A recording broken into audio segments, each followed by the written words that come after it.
சீமானை கண்ட்ரோல் பண்ணணுங்கிறதுக்காக தான் எஸ்பியா இருந்த வருண்குமார் ஐபிஎஸ் அவர்களுக்கு டிஐஜி போஸ்டிங் கொடுக்கப்பட்டதா? அவர் எஸ்பியா இருந்தப்ப மட்டும் கண்ட்ரோல் பண்ணிட்டாரா? கனடா, மலேசியா, சிங்கப்பூர் 3 கண்ட்ரிலையுமே நாம் தமிழர் கட்சி அப்படின்னாலே நீங்கள் பேன்.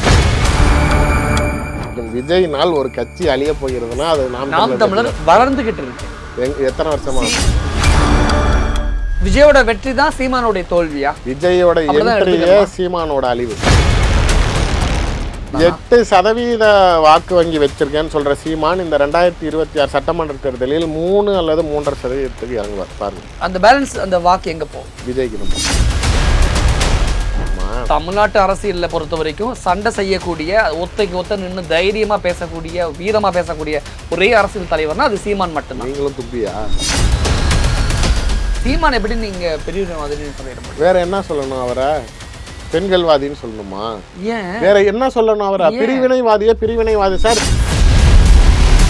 இப்ப வருண்குமார் ஐபிஎஸ் டிஐஜி ஆனதுனால சீமானுடைய அந்த நிலைப்பாடு இப்ப எப்படி இருக்கும்? பாய்வதற்காக பதுங்குவாரா அல்லது பயப்படுவாரா? ஒலிக்கு கொட்டை எடுக்கப்படும்.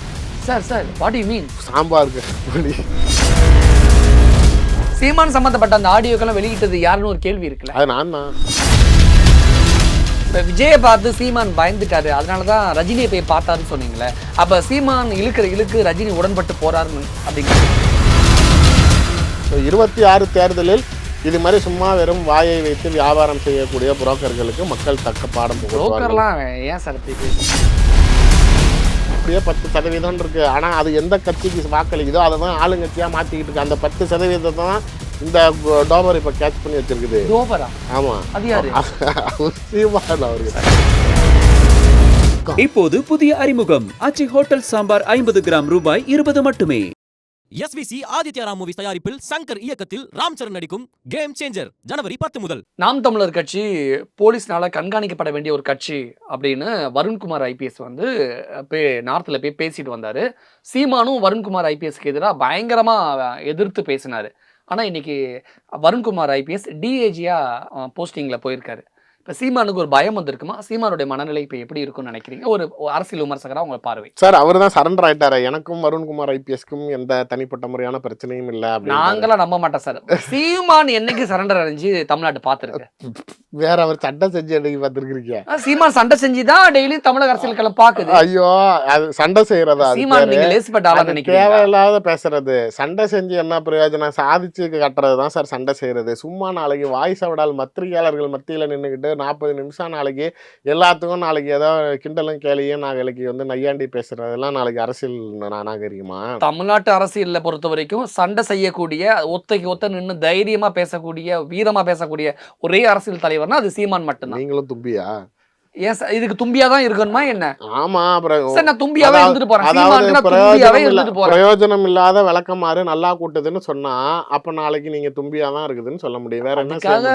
வழக்கமாத்தோட அண்ணனை சொல்றதெல்லாம் இப்ப விளக்கமாறு கேவலங்கிறீங்களா? ஒரு கட்சி என்ன சொல்ல அப்புறம் அந்த கட்சியில இருந்து உங்க மேல கேஸ் போடுவாங்க. அந்த கட்சியில நாளைக்கு ஏன் மேல எதுக்கு கேஸ் போட போறாங்க? ஆமா, அப்புறம் விளக்கமாறு கேவலப்படுத்தினா உங்க கட்சி சின்னத்தை நீங்க கேவலப்படுத்திட்டீங்கன்னு கேட்பாங்கல்ல. சுத்தம் செய்யக்கூடிய ஒரு பொருள் அழுக்கை சுத்தம் செய்யக்கூடியதுன்னு வச்சிருக்காங்க. நீங்க அட்வொகேட் தான், உண்மையிலே சொல்றேன். அப்போ விளக்கமாற நீங்க விளக்கமாறு பின்றவங்க, விளக்கமாறு தொழில் செய்யறவங்க எல்லாம் கேவலப்படுத்துறாரு அருள்வலன். ஏன் இல்ல எதுக்கு? ஏதாவது ஒரு 2 கேஸ் ஆச்சு உங்க மேல உள்ள. இதை ஒத்துக்கிறீங்களா? தைரியமா வீரமா பேசக்கூடிய ஒரே அரசியல் ஆளுமே அவர் இறங்கி போயிட்டாரு. நல்லா வீரமா பேசணும்னா எங்க அண்ணி பெங்களூர்ல இருந்து வந்த அடுத்த நிமிஷம் உடனே நாளைக்கு நானும் ஸ்டாலினும் அண்ணன் தம்பிங்க எங்க கட்சிக்குள்ள நன்றி வணக்கம். இல்ல உண்மையாதான் சொல்றேன். அவர் ஏதாவது வீரமா பேசினாருன்னு உடனே நாளைக்கு விஜயலட்சுமி இறங்கினாங்க அப்படின்னா அடுத்த நிமிஷம் சரண்டரா வர. உங்க அண்ணி விஷயத்தெல்லாம் எடுத்துட்டு வராதீங்க, நீங்க நேரா விஷயத்துக்கு வந்துருங்க. அப்ப உங்க அண்ணன் விஷயத்தை மட்டும் நீங்க பேசுறப்ப எங்க அண்ணன் விஷயத்தை பேசுங்க சார். நீங்க அரசியல் விமர்சகர் சார். ஆமா, அப்ப அண்ணியும் பொது பேச்சு தாங்க. அவங்க நாளைக்கு நியாயத்துக்கு குரல் கொடுத்துருக்காங்க, பாதிக்கப்பட்டிருக்காங்க. அப்படி இருக்கிறப்ப நம்ம பேசிதாங்க ஆகணும். தைரியமா பேசுறவர் நாளைக்கு அவங்க வந்தாங்கன்னா சரண்டர் ஆயிடுறாரு. அப்புறம் என்ன தைரியத்துக்கு நீங்க அவரை பத்தி பேசுறீங்கன்னு சொல்றது சார். இங்க பாருங்க, ஒரு விஷயம், இவர் தான் முதல்ல வந்து அந்த காவல்துறை அதிகாரிகிட்ட முரண்பட்ட கருத்துக்களை பதிவு செஞ்சது. எதிர்த்து நின்றது ஃபர்ஸ்ட் சீமான் தானா? இல்ல, நீங்க சொல்றீங்களா இந்த வாய் இந்த தேவையில்லாம பேசுறதுனாலதான் சண்டை வந்தது. ஃபர்ஸ்ட் உங்களுடைய ஒரு கட்சியை சேர்ந்த ஒரு நிர்வாகி ஒரு யூடியூப் சேனல் நடத்துறாருன்னா அதை கட்சி சார்ந்து நடத்தணும். நீங்கள் நடுநிலை யூடியூப் சேனலாக இருந்துட்டு ஒரு கட்சியில் பதவியில் இருந்துட்டு நீங்கள் படத்துக்கு ரிவ்யூ சொல்கிறது, நீங்கள் கனிம வள திருட்டை வந்து நாளைக்கு குரல் கொடுக்கறது. சாட்டை முறைன்னு சொல்றீங்களா? ஆமாம், ஓகே. இல்லை அது அது அதுதான் பிரச்சனை. நீங்கள் ஒரு ஃபினோமேக்ஸ்ன்னு நினைக்கிறேன், ஒரு ஒரு ஆர்ப்பாட்டம் நடக்குது திருவள்ளூர் மாவட்டத்தில். அதில் அந்த பெண்கள் போராட்டம் நடத்தக்கூடிய பெண்கள் மத்தியில் ஒரு 6 பேர் வந்து ஏதோ தற்கொலை பண்ணி இறந்துட்டாங்களோ ஏதோ கொலை செஞ்சுட்டாங்களோன்னு இவர் நாளைக்கு தவறான தகவலை பரப்பி விட்டுறாரு. இது அந்த இதுக்குள்ளார கிளர்ச்சி ஆயிடுது அந்த போராட்டத்தில். இந்த தவறான தகவலை பரப்பி விட்டு அது சட்டம் ஒழுங்கு பிரச்சனை ஆகக்கூடிய சூழ்நிலையில தான் சாட்டை துரைமுருகன் கைது செய்யப்படுறார். அப்போ வந்து இவர் திருவள்ளூரில் எஸ்பியாக இருக்கார். இதுதான் ஆரம்ப புள்ளி. இதில் என்ன தப்பு இருக்குது? இவர் கடமையை செஞ்சார், அதனால் அரசு செய்யப்படுறார். நீங்கள் அதே நாளைக்கு கலைஞரை பற்றி ஒரு வார்த்தை, தவறான வார்த்தை, ஒரு சமுதாயத்தை குறிக்கக்கூடிய சொல்ல பேசிட்டாருன்னு சொல்லிட்டு அந்த சமுதாயத்தை சார்ந்தவர் அவர், அதுக்குன்னு ஒரு செக்ஷன் இருக்குது, அந்த வார்த்தையை பயன்படுத்தக்கூடாதுன்னு அதுக்காக அவர் புகார் கொடுக்க சொல்கிறாரு. அதுவும் சட்டப்படி உண்டானது, அதற்கு உண்டான கைது நடவடிக்கையில் ஈடுபடுறார். அவ்வளோதானே. இதுதான் சீமானுக்கும் வருண்குமார் ஐபிஎஸ்க்குமான சண்டை தொடக்கம். ஆமாம், நடந்தது. இதில் யார் தேவையில்லாமல் வாயை விட்டது அப்படின்னா வருண்குமாரை பற்றி தேவையில்லாமல் சீமான் ஒரு பத்திரிகையாளர் சந்திப்பில் அவர் பிறப்பினால் ஜாதி வெறுப்பு எடுத்தவர் அப்படின்னு சொல்லி ஒரு 6 ரவுடிங்க என்கவுண்டர் லிஸ்ட் பண்ணதெல்லாம் பேரை வாசிச்சு இவங்க எல்லாருமே இந்தந்த ஜாதி, இவருக்கு இந்தந்த ஜாதி மேலெல்லாம் நாளைக்கு இவருக்கு பிறப்பு வெறுப்பு இருக்குது, அதனால தான் இவர் எல்லாத்தையும் சுட்டுட்டாருன்னு இவர் தான் நாளைக்கு ஜாதி கலம். சாம்சங் ஊழியர்கள் பிரச்சனை பண்ணப்போ பிரிவினைவாதி அப்படின்னு சொல்லி ஒரு ஐபிஎஸ் கான்ஃபரன்ஸில் போய் என்னை பேசிட்டு வந்துட்டாருன்னு கோர்ட்டுக்கு போகிறீங்க, ஊர் முழுக்க நாளைக்கு எல்லா பக்கட்டும் நாளைக்கு கம்ப்ளைண்ட் கொடுக்குறீங்களே, அப்புறம் பிரிவினைவாதிகளா இல்லாமல் நீங்கள் என்ன பண்ணுறீங்க? சீமான் எப்படி நீங்கள் பிரிவினைவாதின்னு சொல்லிட முடியும்? வேற என்ன சொல்லணும்? அவரை பெண்கள்வாதின்னு சொல்லணுமா? ஏன் வேற என்ன சொல்லணும்? அவரை பிரிவினைவாதி சார். சீமான் அப்படி என்ன பிரிவினை பண்ணிட்டாரு? ரஜினி என்னன்னு சொன்னாரு? ரஜினியே அரசியலுக்கு வரப்ப என்னன்னு சொன்னாரு? நீங்க வந்து உன்னை நடிச்சதே தப்பு, தனிப்பட்ட முறையில் அவர் குடும்பம் வரைக்கும் அவர் மகள் மருமகள் வந்து எல்லாத்தையும் கேவலமாக மேடையில் சீமான் பேசின நான் போட்டுமா, நீங்கள் கூட உங்கள் சேனலில் போட மாட்டீங்க, அந்த அளவுக்குலாம் பேசியிருக்காரு. எதுக்கு பேசினாரு? இப்போதான் ரஜினி நேரில் பார்த்து அவர் சரண்டர் அடைஞ்சிட்டாரு. ஆமாம், அது வேற வழியில் இல்லை. விஜய் வந்தாச்சு, பிஜேபி அணுகிறவங்க வேணும், அதுக்காக நாளைக்கு போனது. நீங்கள் தனிப்பட்ட முறையில் அதான் சொல்கிறேன். இதுதான் நீங்கள் சொன்னீங்களே பெரிய வீரர் சூரர், இப்போ பார்த்தீங்களா தேவைன்னு அடுத்த நிமிஷம் மண்டி இட்டாரு. இதே ரஜினி உள்ள என்ன நினச்சி நம்ம போய் எட்டி பார்க்கல. வீட்டுக்கு நீ தானே போனேன், அவரா ரஜினியும் சீமான் விட்டு வாசல். ரஜினியும் சீமானும் என்ன பேசிக்கிட்டாங்கன்னு நமக்கு தெரியாதுல்ல. வெளியே முதல்ல ஏன் போனான்னு, ஏன் ரஜினி வீட்டுக்கு சீமான் போகணும் தேவையா? படத்தை பார்த்து வாழ்த்து தெரிவிக்க போனேன்னு சொன்னாரு. அது நீ தேட்டர் வாசல்லே சொல்லிட்டு வரலாம், இல்லை நீ வீடியோ போட்டுக்கலாம். நீ தான் விஜய்க்கு நீ அறிக்கை கொடுத்துக்கிட்டு இருந்தா, அது இப்போ ஏதோ ஒரு படத்துக்கு கூட நல்லா இருக்குன்னு போட்டா அறிக்கை தானே கொடுத்தா. விஜய் வீட்டு வாசல்லையா போய் நின்னீங்க? வெளியில வந்து அப்புறம் சங்கினா நண்பன்னு எதுக்கு நீங்க பேட்டி கொடுத்தீங்க? புதுசா ஒரு விளக்கம் சொன்னாரே, எதுக்குன்னு சொல்லுங்க. சங்கினா உண்மையிலே நண்பன் தாங்க அர்த்தம், அந்த வார்த்தையோட அர்த்தம் அதுதான். அதெல்லாம் யாரும் இல்லைன்னு சொல்ல, அது ஏன் உன் வாயிலேருந்து வருது? ஃபர்ஸ்ட் சங்கினா நண்பன் அப்படின்னாரு, அது பெருமைப்படும்னு சொன்னாரு. திருப்பி மறுநாள் அதுக்கே அந்த வார்த்தையை சொல்லி திட்டினாரு, கோவப்பட்டாரு. இப்போ நீங்க சொன்னீங்கல்ல பெரிய வீரர் சூரர், ஏன் ஸ்டாண்டை மாத்திக்கிட்டே இருக்காரு சார்? நான் வரதை ஒன்னொன்னா வாங்க. நீங்க ரஜினி வந்து நாளைக்கு இந்த அரசியல் கட்சி தொடங்கக்கூடாதுன்னு எதுக்காக விமர்சனம் பண்ண ஆரம்பிச்சார்? அவர் நாளைக்கு மற்றவர்கள் அப்ப கூட என்ன சொன்னாருன்னா, தமிழ்நாட்டுல யார் வேணாலும் வாழலாம், ஆனா தமிழ்நாட்டை ஆளணும்னா அது தமிழரா இருக்கணும்னு சீமான் சொன்னாரு. பிரிவினைவாதம். இது எப்படி பிரிவினைவாதம்? ஆமா, கர்நாடகால நீங்க தமிழர்கள் ஆளணும்னா ஒத்துப்பீங்களா? பாம்பேல தமிழர்கள் ஆளணும் ஒத்துப்பீங்களா? வாய்ப்புகள் இருந்தா பாம்பேலாம் இருக்கிறாரு ஒரு தமிழர், ஒருத்தர் 4வது தடவை எம்எல்ஏவா இருக்கிறார் பாம்பேயோட சிட்டி உள்ளார. அப்புறம் அதுக்கெல்லாம் என்ன செய்வீங்க? அங்க தமிழர்கள் அதிகமா வாழக்கூடிய பதவி, அதுக்கு நாளைக்கு நீ வந்து இருக்கக்கூடாதுன்னு சொல்ல முடியுமா? சார் முதல்ல சரி, வட இந்தியர்கள் பிரச்சனை தமிழ்நாட்டுக்குள்ளார தூண்டி விட்டது யாரு? அங்க இருந்து நார்த் இந்தியன்லாம் ட்ரெயின்ல வந்து இங்க வந்து நாளைக்கு வேலை செய்கிறான், இங்கே வரக்கூடாது, எல்லாம் இங்கேருந்து நாங்கள் போயிடுறதா, இல்லை நாங்களாம் ஹிந்தி கற்றுக்கணுமான்னு பிரச்சனையை யார் ஃபஸ்ட் எடுத்து விட்டது? இலங்கை தமிழர் பிரச்சனைக்கு வாங்க. ஈழத்தமிழ் போர் நடக்கிறப்ப அங்கே இராணுவர்கள்லாம் என்னுடைய இனப்பெண்களை வந்து கற்பழிக்கிறாங்க. இதே மாதிரி நாளைக்கு நான் வந்து இலங்கையில் வந்து நான் வந்து கற்பழிக்கட்டுமான்னு பேசலையா? அவர் பேசின வீடியோ போடட்டா? பிரிவினைவாதம் வந்து நான் கற்பழிக்கட்டுமான்னு சீமான் பேசினாரா? நீங்க ராணுவத்தை வைத்து நாளைக்கு என்னுடைய இன மக்களை நீங்கள் செய்யக்கூடிய துன்புறுத்தல, இதே மாதிரி நாளைக்கு உன்னோடைய இன மக்களை நான் இந்த மாதிரி நான் செஞ்சேன் அப்படின்னா, ஸ்ரீலங்கன்ஸ் டைரக்ட் ஸ்ரீலங்கன்ஸ், தமிழ்நாடு ஸ்ரீலங்கன் தமிழ் ஸ்ரீலங்கன்ஸ் இல்லாமல் டைரக்ட் ஸ்ரீலங்கன்ஸ் இருப்பாங்களா, அவங்கள அந்த மாதிரி நான் பண்ணா நீ ஏற்றுக்குவியா அப்படின்னு பேசினாரு. பிரிவினைவாதம் தான். நாளைக்கு நீங்க மொழி சார்ந்த பிரச்சனைகளை உருவாக்குனீங்க. ஈரோடு இடைத்தேர்தலில் போய் அருந்ததியர் மக்கள் வந்து நாளைக்கு வேறு மாநிலத்திலிருந்து மலம் அள்ளுவதற்காக இந்த மாநிலத்துக்கு கொண்டுட்டு வந்த மக்கள்னு நீங்கள் பேசுனீங்க. பிரிவினைவாதம் இல்லையா? வட இந்தியர்கள் நாளைக்கு இங்கே வந்து வேலை செய்கிறான், பானிபூரி பீடியோக்காரையிலேருந்து நாம் தமிழர் கட்சி நிர்வாகிகள் தான் அங்கங்கே வேலை செய்கிறான், வட இந்தியர்கள்லாம் ரோட்டில் இழுத்து போட்டு அடித்து வீடியோ போட ஆரம்பிச்சிங்க. பிரிவினைவாதம் இல்லையா? மாநிலத்துக்குள்ளார நாளைக்கு சீர்கேடு கெடுக்கலையா? சாம்சங் ஊழியர்கள் ஒழுங்காக நாளைக்கு போராடிக்கிட்டு இருந்தான். அவனை போய் நாளைக்கு ஆட்சியாளர்கள் உன் பக்கத்து கவனம் திருப்பணும்னா நீ கல் எடுத்து கம்பெனி அடிச்சுன்னு இருக்கு கலவரம் பண்ணால் அப்போ தான் நாளைக்கு உன் தேவைக்கு எல்லாம் இறங்கி வருவாங்க. நீங்கள் போய் கலவரத்தை தூண்டி விடலையா? அப்போ நாளைக்கு அது பிரிவினைவாதம் இல்லையா? சார் அவர் சொல்கிறது வருண்குமார் ஐபிஎஸ் அந்த ஐபிஎஸ் கான்ஃபரன்ஸுக்கு போனதே எதுக்கு அப்படின்னா சைபர் கிரைமை பொறுத்து அவர் ஒரு கான்ஃபரன்ஸ் எடுக்கிறதுக்கு போகிறார், ஒரு கிளாஸ் எடுக்கிறதுக்கு.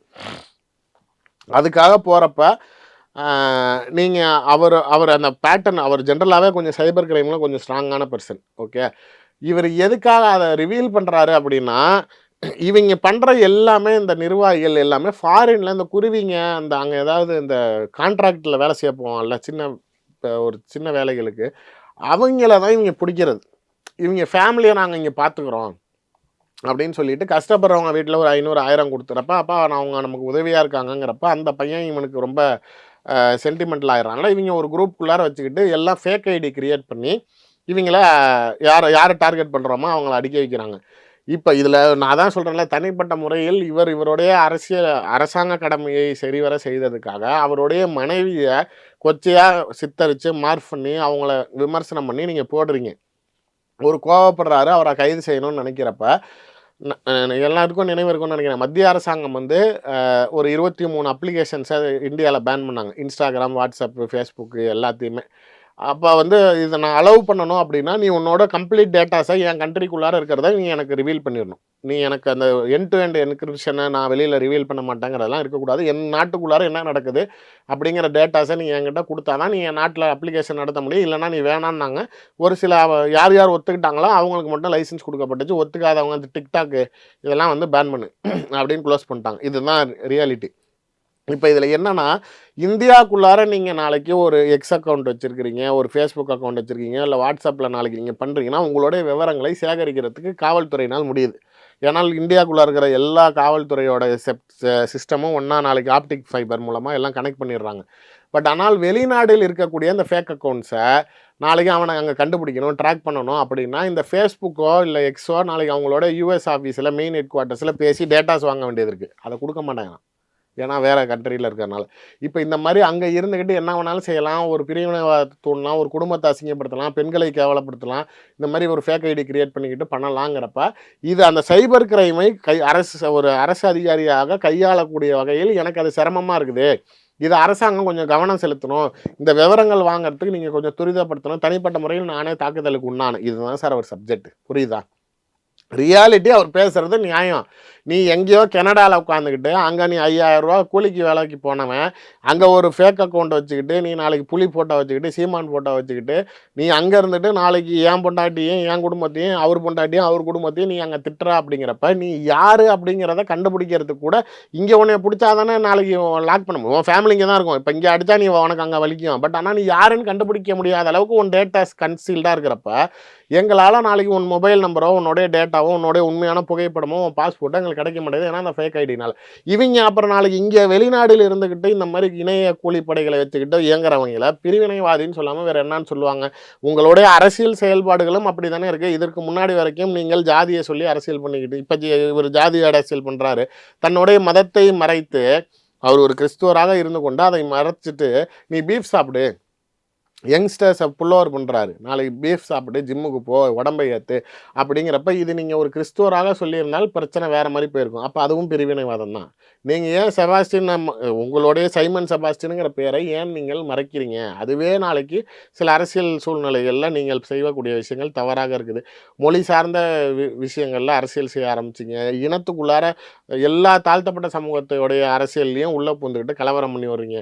எல்முருகனுக்கு மத்திய மந்திரி ஆகிறதுக்கு தகுதி இருக்குது, திருமாவளவனுக்கு முதலமைச்சர் ஆகிற தகுதி இல்லையான்னு சீமான் தான் கும்புசி விட்டது. அவங்க எஸ்சி எஸ்டிக்குள்ளார 1000 பிரச்சனை இருக்கும். நீ நாடாரு அதுக்குள்ளார எதுக்கு போகிற? இதுவுமே கம்யூனிட்டி பாலிடிக்ஸ் பண்ணி வர்றது. வேணும்னு அவனுங்கெல்லாம் கொடுக்கல, என் ஆளுக்கு என்ன அப்படிங்கிற மாதிரி.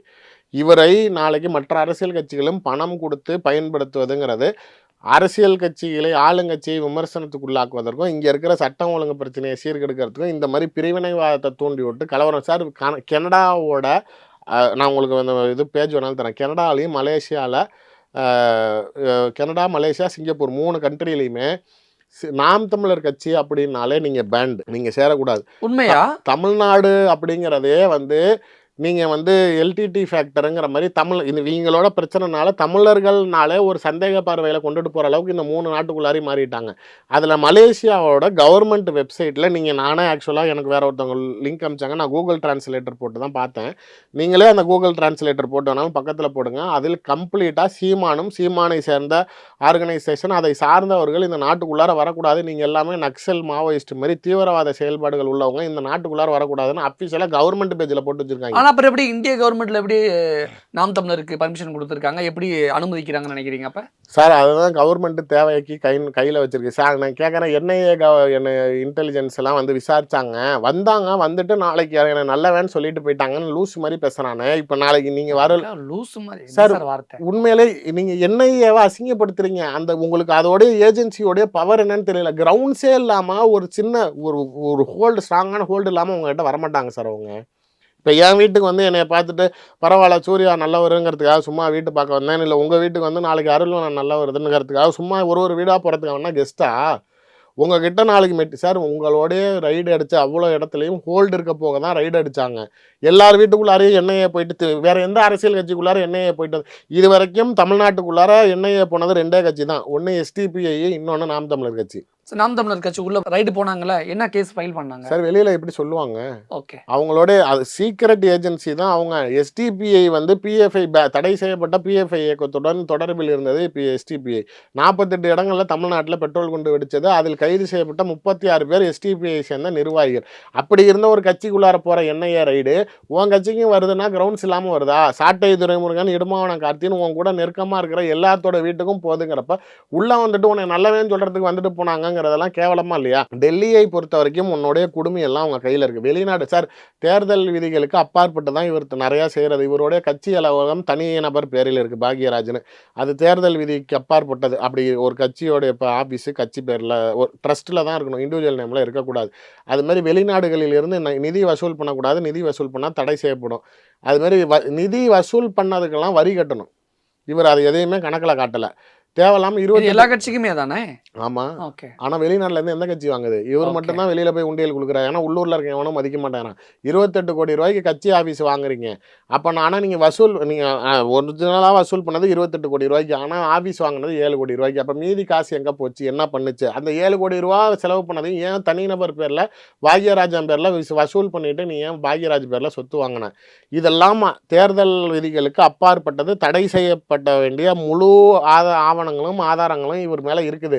பட் சென்ட்ரல் கவர்மெண்ட்டு பிஜேபியோட அனுகிரகம் இவர் மேலே அதனால தான் நாளைக்கு இவர் அதை வச்சுக்கிட்டு ஓட்டுறாரு தவிர, பட் பிரிவினைவாதின்னு தானே சொல்லி ஆகணும். வருண்குமாருக்கு தனிப்பட்ட முறையில் சீமான் மேலே எந்த காழ்ப்புணர்ச்சியும் கோபமோ கிடையாது. அவருடைய பணியை செஞ்சார். அவர் தேவையில்லாமல் அவரை நீங்கள் தனிப்பட்ட முறையில் பத்திரிகையாளர்கள் மத்தியிலே ஒரு ஜாதி வெறுப்பு உள்ளவர்னு நீங்கள் சித்தரிக்கிறது பத்தாமல் உங்கள் கட்சியில் இருக்கிற இணைய கூலிப்படையை வச்சு அவரையும் அவர் குடும்பத்தையும் விமர்சனம் செய்கிறப்ப, கேவலப்படுத்துகிறப்ப, அவர் தன்னை பாதிக்கப்பட்டதை ஒரு அதிகாரியாக கூட என் குடும்பத்தையும் என்னையும் என்னால் காப்பாற்றிக்க முடியல, அந்த மாதிரியான ஒரு விஷயத்தில் சைபர் கிரைமில் நம்ம இன்னும் கொஞ்சம் வீக்காக இருக்கோம். இந்த மாதிரி சாஃப்ட்வேர்ஸ்லாம் அவங்ககிட்ட டேட்டாஸ் கம்ப்ளீட்டாக நமக்கு ஹேண்ட் ஓவர் பண்ணணும். நமக்கு நேஷன் வைடு ஒரு ஹோல்டு இருந்தால் தான் நம்மளால் நாளைக்கு அதை கண்ட்ரோலில் கொண்டுட்டு வர முடியும். இதனால் நானே பாதிக்கப்பட்டேங்கிறத அவர் தெரியப்படுத்துகிறார். அவ்வளோதானே. அப்போ சீமானை கண்ட்ரோல் பண்ணணுங்கிறதுக்காக தான் எஸ்பியாக இருந்த வருண்குமார் ஐபிஎஸ் அவர்களுக்கு டிஐஜி போஸ்டிங் கொடுக்கப்பட்டதா? அவர் எஸ்பியாக இருந்தப்போ மட்டும் கண்ட்ரோல் பண்ணிட்டாரா சார்? அவருடைய சீனியாரிட்டி பேட்ச்சு அவருக்கு நாளைக்கு கரெக்டாக இது ப்ரமோஷன் டைமு, அதனால அந்த பேட்சுக்கு போடுறாங்களே தவிர, இப்போ எஸ்பியாக இருந்தப்போ மட்டும் அவர் அண்ணா அடங்கி இருந்தாரா? அவர் டிஐஜி ஆக்கி தான் சீமானை போட்டு செய்கிறது. அவர் எஸ்பியாக இருந்தப்போ வச்சு செஞ்சுக்கிட்டு வருண்குமார் ஐபிஎஸ் சீமான் அசிங்கப்படுத்தினார், கலங்கப்படுத்தினார் அப்படின்னு உங்களோட குற்றச்சாட்டை எடுத்துக்கிட்டா கூட சீமான் சம்பந்தப்பட்ட அந்த ஆடியோக்கெல்லாம் வெளியிட்டது யாருன்னு ஒரு கேள்வி இருக்குல்ல? அது நான் தான் பண்ணேன். உங்களுக்கு யார் கொடுத்தான்னு இன்னொரு கேள்வி. அது எனக்கு தேவையில்லாத, யாருக்குமே தேவையில்லாத. அது வருண்குமார் கொடுத்தான்னு நான் சொன்னேன்னா இல்லை வருண்குமார் சொன்னேன்? ஒரு பத்திரிகையாளராக அதை கேட்குறேன். நான் கேட்குறேன். இப்போ நடுவில் 2 நாளைக்கு முன்னாடி ஒரு ஆடியோ போட்டேன். அதில் பேசின வார்த்தையை நீங்கள் கேட்டிங்கன்னா நான் சொன்னால் கூட நாளைக்கு நீங்கள் பீப் பண்ணிடுவீங்க. சாட்டை துரைமுருகனோட குரலில் நாளைக்கு ஒரு பெண்ணிடம் நீ வந்தால் தாண்டி போவேன் அப்படின்னு சொல்லி பேசுகிறாரு செல்ல அப்படின்னு. ஐயோ சரி, நான் இதில் கேட்குறேன், இதுக்கு வேற புகார் கொடுக்குறாரு என் மேலே, இதை நான் வெட்டி ஒட்டி நான் பரப்புறேன் அப்படிங்கிறாரு. எனக்கு ஒரே ஒரு வார்த்தைக்கு பதில் சொல்லுங்கள். இந்த வார்த்தையை யாராவது ஆம்பளையை திட்டுவாங்களா? பொம்பளையை தான் திட்டுவாங்க. அதுலேயும் நாளைக்கு நீ கோவத்தில் திட்டினது கூட நான் சித்தரிக்கிறேன்னா வேற. நீ வந்தாதான் போவேன், அதுவும் செல்ல பேசுகிறேன்னா அப்போ நாளைக்கு பேசாமையே நான் போட்டேன். அப்போ நீ ஏதோ ஒரு பொம்பளைகிட்ட கொஞ்சம் தானே அது. அப்புறம் நாளைக்கு இதெல்லாம் நாளைக்கு எனக்கு எங்கேருந்து வருதுன்னு நான் ஏன் சொல்லணும்? எனக்கு உன் லட்சணம் அதானே, நான் கேட்குறது நீ பேசுறது உன் உண்மை முகத்தை தானே நான் வெளிப்படுத்துகிறேன். அதற்கு நாளைக்கு ஏன் சோர்ஸ் சொல்லணும்? இது வருண்குமாருக்கு வேறு வேலை இல்லையா? இல்லை வருண்குமார் கொடுத்தாரு நான் சொன்னேன்னா, இல்லை வருண்குமார் நான் தான் சூர்யா விட்டு போட சொன்னேன்னு சொன்னாரா? நீங்களா கற்பனை கட்டிக்கிட்டா? பேசுனது நீங்கள். உங்களுடைய திரைக்கு பின்னாடி இருக்க உங்களுடைய கேவலமான முகம் வெளிச்சத்துக்கு வரப்போ அவமானப்படுறீங்க. அப்போ உங்களுடைய உங்களுடைய குணம் என்ன? கேவலப்படக்கூடிய ஒரு குணம் உங்களுடைய சுபாவம்ங்கிறது இதுதான் அப்படிங்கிறத நீங்கள் முதல்ல திருத்திக்கங்க. அவ்வளோதானே. இப்போ வருண்குமார் ஐபிஎஸ் டிஐஜி ஆனதுனால சீமானுடைய அந்த நிலைப்பாடு இப்போ எப்படி இருக்கும்? அவர் பதுங்குவாரா, அல்லது பாய்வதற்காக பதுங்குவாரா, அல்லது பயப்படுவாரா? புலிக்கு கொட்டை எடுக்கப்படும். Sir what you mean? சாம்பாருக்கு புலி. தப்பாலாம் பேசாதீங்க சார். நீங்க ஏன் சார்? நீங்க தான் பாய்வாரா படுப்பாரான்ட்டு கிடந்தீங்க பதுங்குவதற்காக பாய்வாரா, பயப்படுவாரா அப்படின்னு கேட்டேன். சார். 2026 சீரியஸா அந்த கட்சி கடுமையான வீழ்ச்சியை சந்திக்கும். விஜய்னால் ஒரு கட்சி அழிய போகிறதுனா அது நாம் தமிழர் வளர்ந்துகிட்டு இருக்கு. எத்தனை வருஷமா? விஜய்னால ஏன் நாம் தமிழர் வீழணும்? இளைஞர்கள் ஈர்க்கப்படுவாங்க. 10% வாக்குங்கிறது அதிமுகவுக்கும் திமுகவுக்கும் போகாம நடுநிலையாகவே நோட்டாவுக்கும் நாளைக்கு வாக்களிக்கக்கூடிய 10% இருக்கு. ஆனா அது எந்த கட்சிக்கு வாக்களிக்குதோ அதை தான் ஆளுங்கட்சியா மாத்திக்கிட்டு இருக்கு. அந்த 10% தான் இந்த டோபர் இப்ப கேட்ச் பண்ணி வச்சிருக்குது. டோபரா? ஆமா. அது யாரு? அவர் சீமான் அவர்கள். சார் ஏன் சார் இப்படி பண்றீங்க? இல்லைங்க, அவருடைய ஹோல்ட் அவர்கிட்ட அதான் இருக்குது. இப்ப இது விஜய் கிட்ட மாறும். தமிழக வெற்றி கழகத்தினுடைய வருகை தான் நாம் தமிழரோட வீழ்ச்சியா? ஆமா, கண்டிப்பா. அதனாலதான் விஜய் மீது சீமானுக்கு பயம். அந்த பயம் தான் ரஜினியை தேடி சீமான் சென்றதுக்கு காரணம் என்ன அப்படின்னா, விஜயை அரசியல் பண்றதுக்கு அஜித்தை கையில் எடுக்க முடியாது. ஏன்னா அவர் வெளில பப்ளிக்கு வரமாட்டார், உங்களுக்கு ஆதரவு கொடுக்க மாட்டார், சப்போர்ட் பண்ண மாட்டார். ஏற்கனவே கழுகு காக்கான்னு பஞ்சாயத்து பண்ணி இவங்க 2 பேத்துக்குள்ளார தான் பிரச்சனை போய்கிட்டு இருக்கு. ஸோ ரஜினியை கையில் எடுக்கிறப்ப அவருடைய ஃபேன் பேஸையும் அந்த ஒரு ஆதரவையும் பெறுறப்ப விஜயை எதுக்கிறதுக்கு ஒரு தளத்தை ஏற்படுத்தி கொடுக்க முடியும். இன்னொன்று, பிஜேபி கிட்ட இருந்து ஏதாவது மால் வந்தாதான் அவர் கொஞ்சம் தேர்தலில் இவ்வளோ பெரிய பெரிய கட்சியை அடித்து சப்போர்ட் வம்பளுக்க முடியும். அதுக்கு ஏதோ ஒரு பெரிய சப்போர்ட் வேணும். அதுக்காக தான் அவர் போய் ரஜினியை சந்தித்தது. பட் 26 பொறுத்தவரை சார், இந்த மாதிரியான விஷயங்களில் கட்சியில் கொத்தா எல்லா மாவட்டத்திலேருந்து நிர்வாகிகள் வெளில ஏறுறாங்க. இவருடைய ஆடியோ சமாச்சாரங்கள், இவருடைய தனிப்பட்ட முறையான நடவடிக்கைகள், இவருடைய பேச்சு, பிஜேபிக்கு திடீர்னு கூஜா தூக்குறது, சங்கி நான் நண்பங்கிறது, ஒரு பிஜேபிக்கு எதிரான சித்தாந்தம்னு சொல்லிட்டு இவருடைய செயல்பாடுகள் கட்சி நிர்வாகிகள்னாலேயே வரவேற்கக்கூடிய வகையில் இல்லை. கீழே இருக்கிற நிர்வாகிகள்ங்கிறதுக்கு அப்பாற்பட்டு இவரை ஈர்த்த வாக்காளர்கள் பல பேர் இவர் மேல அதிருப்தி ஆயிட்டாங்க தனிப்பட்ட முறையில். அதனால் இவரை திரும்பி ஈர்த்து அதனாலதான் சில மாவட்டங்களில் நாம் தமிழர் இருந்து நிறைய பேர் தொண்டர்கள் வெளியில போறாங்க. சில மாவட்டம்ல எல்லா மாவட்டத்திலையும் பெரும்பான்மையா முக்கிய நிர்வாகிகள் எல்லாமே இதான் 200 பேர் 500 பேர். ஆமா, நீ உருப்படவே மாட்டேன்னு தெரிஞ்சதுக்கு அப்புறம் உன் கூட இருந்து நான் எங்க வாழ்றதுக்கு அப்படிங்கிறது. எல்லாரும் எங்க போறாங்க? இல்ல, நிறைய பேர் டிஎம்கே போறாங்க, ஏடிஎம்கே போறாங்க. டிவிகேக்கு பெருசா போன மாதிரி தெரியல, எல்லாருமே அதுல கொஞ்சம் இருக்காங்க. பட் நெல்லை மாவட்டத்துல இப்ப நடுவுல திமுகவில் சேர்ந்தாங்க, இங்க கள்ளக்குறிச்சியில் அதிமுகவில் சேர்ந்திருக்காங்க. பட் ஆனால் இந்த கட்சியில இல்லாம வேற ஏதோ ஒரு அரசியல் கட்சியில பயணத்தை தொடர்றாங்க. என்னை பொறுத்த வரைக்கும் மக்கள் ஆதரவுங்கிறது சீமானுக்கு இதுக்கு மேல பெறறதுக்கு வாய்ப்பு இல்லை. அதுவும் இந்த மாதிரி சமீபத்தில் வந்து அவருடைய ஆடியோ சர்ச்சையில் பத்திரிகையாளர் மத்தியில் அவர் பேசுவது ஆதங்கப்பட்டு கோவப்பட்டு பேசுறேன்னு சொல்லிட்டு மேடைகளில் சில சமயங்களில் குடிச்சிட்டு பேசுறதா இருக்கட்டும், தேவையில்லாத வார்த்தைகள் பயன்படுத்துறதா இருக்கட்டும், இதனால் நாளைக்கு பொதுமக்களிடம் அவருக்கு உண்டான தனிப்பட்ட முறையான பேருங்கிறது கெட்டு போயிடுச்சு. 26 தேர்தலில் இது மாதிரி சும்மா வெறும் வாயை வைத்து வியாபாரம் செய்யக்கூடிய புரோக்கர்களுக்கு மக்கள் தக்க பாடம் புரோக்கர்லாம் ஏன் சார் இப்படி பேசுறீங்க? இந்த இடத்துல இருந்து பணம் வாங்கிட்டா அவனை நான் வர விட மாட்டேன், இவன் வீட்டுல கல்யாணம் நடக்க விட மாட்டேன், இந்த பக்கெட்டு தான் இதை செய்வேங்கிறவங்க சீமான புரோக்கர்னு சொன்னா அதுக்கு காரணங்கள் சொன்னீங்கன்னா ஆதாரம் எங்கன்னு கேட்பாங்க. சீமான பணம் வாங்கினதுக்கு ஆதாரம் எங்க? பிஜேபியில பண்ணதுக்கு ஆதாரம் எங்க? அரசியல் சூழ்நிலைகளை வச்சு புரிஞ்சுக்கணும். நாளைக்கு இப்ப நான் பிஜேபியில இருந்தப்ப 75 கோடி ரூபாய் அண்ணாமலை கொடுத்தாருங்கிறதுக்கு சொன்னேன். அதுக்காக பலன் நாளைக்கு அவர் திமுகவை விமர்சனம் செய்வதற்காக கொடுக்கப்பட்டது.